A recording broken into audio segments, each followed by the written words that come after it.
आज बहुत ऐतिहासिक पीस एग्रीमेंट हुआ है between NLFT, ATTF, government of India और त्रिपुरा स्टेट गवर्नमेंट।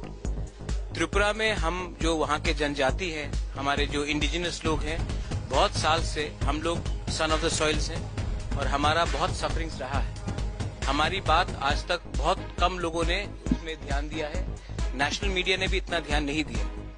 लेकिन आज हम खुशी हैं कि गवर्नमेंट ऑफ इंडिया ने हमारी जो जेन्युइन कंसर्न्स, कॉन्स्टिट्यूशनल राइट्स हैं, हमारी पॉलिटिकल डिमांड्स हैं और हम भी देश से प्यार करते हैं, हमें मेन स्ट्रीम में आना था, उस बात को सोच रखकर गवर्नमेंट ऑफ इंडिया ने आज एग्रीमेंट साइन किया है हमारे ATTF, NLFT के लीडर्स के साथ।